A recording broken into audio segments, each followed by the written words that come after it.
অর্থ পাচারের মামলায় খালাস পেয়েছেন বিএনপির স্থায়ী কমিটির সদস্য ডক্টর খন্দকার মোশাররফ হোসেন। আর অবৈধ সম্পদ অর্জন ও অর্থ পাচারের অভিযোগ সহ 4 মামলায় জামিন পেয়েছেন এনটিভির চেয়ারম্যান এবং ব্যবস্থাপনা পরিচালক আলহাজ মোহাম্মদ মোসাদ্দেক আলী। জামিন পাবার পর এসব মামলায় ন্যায় বিচার পাবার আশা করছেন মোসাদ্দেক আলী। রিপোর্টে আরও জানাচ্ছেন হাসান জাবেদ। বিএনপির স্থায়ী কমিটির সদস্য এবং সাবেক স্বাস্থ্য ও পরিবার কল্যাণ মন্ত্রী ডক্টর খন্দকার মোশাররফ হোসেনের বিরুদ্ধে অর্থ পাচারের অভিযোগে দুর্নীতি দমন কমিশন মামলা করে 2014 সালে। ওই বছরই তার বিরুদ্ধে অভিযোগপত্র দাখিল করে তদন্ত কর্মকর্তা। পরের বছর 28 অক্টোবর মোশাররফ হোসেনের বিরুদ্ধে অভিযোগ গঠন করে বিচার শুরু হয়। 9 জন সাক্ষী আদালতে সাক্ষ্য দেন। দীর্ঘ শুনানিতে মামলার অভিযোগ প্রমাণ করতে পারেনি দুদক। বৃহস্পতিবার সেই মামলার শুনানি শেষে ঢাকার বিশেষ জজ আদালতের বিচারক আবুল কাশেম মোশাররফ হোসেনকে খালাস দিয়ে রায় ঘোষণা করেন। আমাদের মতো ব্যক্তিদেরকে, নেতাদেরকে দাবিয়ে রাখার জন্য কিন্তু এই ধরনের মিথ্যা মামলা দেওয়া হয়েছে এবং গত 10 বছর যাবৎ এই মামলায় আমি আসামি হিসাবে এখানে উপস্থিত থেকেছি, কোনোদিন আমি অনুপস্থিত থাকিনি এবং এই মামলায় আমি প্রায় 2 বছর হাজত কেটেছি।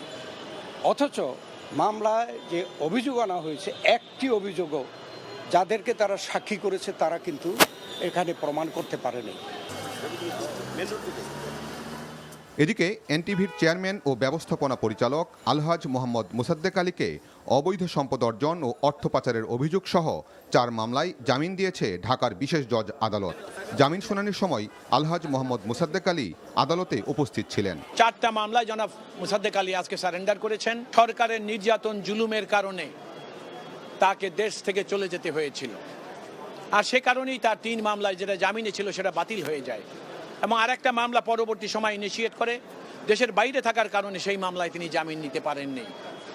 তো 3 যে মামলায় জামিনে ছিলেন সেই মামলায় তাকে জামিন দেওয়া হয়েছে এবং নতুন মামলায় যেটা সেটাও তাকে জামিন দেওয়া হয়েছে এবং এই মামলা এখন বিচারাধীন। আমরা আদালতে বলেছি প্রত্যেকটা মামলায় তিনি আদালতে উপস্থিত থাকবেন এবং বিচার মোকাবেলা করবেন। জামিন পাওয়ার পর প্রতিক্রিয়ায় আলহাজ মোহাম্মদ মোসাদ্দেক আলী বলেন, আইনের প্রতি শ্রদ্ধাশীল বলেই আদালতে হাজির হয়ে জামিন প্রার্থনা করেছেন। আমি আল্লাহর দরবারে শুকরিয়া আদায় করছি যে মহান রব্বুল আলামিন এই ছাত্র জনতার এই বিপ্লবের মাধ্যমে এই দেশকে সুন্দর মতো আবারও গড়ার সুযোগ করে দিয়েছে। সেই সুযোগে আল্লাহ রব্বুল আলামিন আমাকে দেশে নিয়ে আসছে। আমি তাদের প্রতিও কৃতজ্ঞতা জানাচ্ছি। আমার আইনজীবীরা দীর্ঘদিন কষ্ট করেছে, কোর্টে এসেছে, বহু মানুষের কথা শুনেছে, কিন্তু আমি আইনের প্রতি শ্রদ্ধাশীল। আমি আশা করি আমার এই মামলাগুলা আমি আইনের মাধ্যমে আমি আইনের মোকাবেলা করতে চাই। আমি দোষী হলে নিশ্চয়ই আমার শাস্তি হওয়া উচিত, আর আমি নির্দোষ হলে আমি আশা করি আইনের মাধ্যমে আমি খালাস পাবো। 2008 সাল থেকে গত সরকারের আমলে দুর্নীতি দমন কমিশন আলহাজ মোহাম্মদ মোসাদ্দেক আলীর বিরুদ্ধে এই মামলাগুলি করে। আওয়ামী লীগ সরকারের রোষানলে পড়ে বারবার মিথ্যা অভিযোগে মামলা হয়েছে। সেই সব মামলায় কারাবরণ করতে হয়েছে বহুবার। Hasan Jabed, NTV news, Dhaka.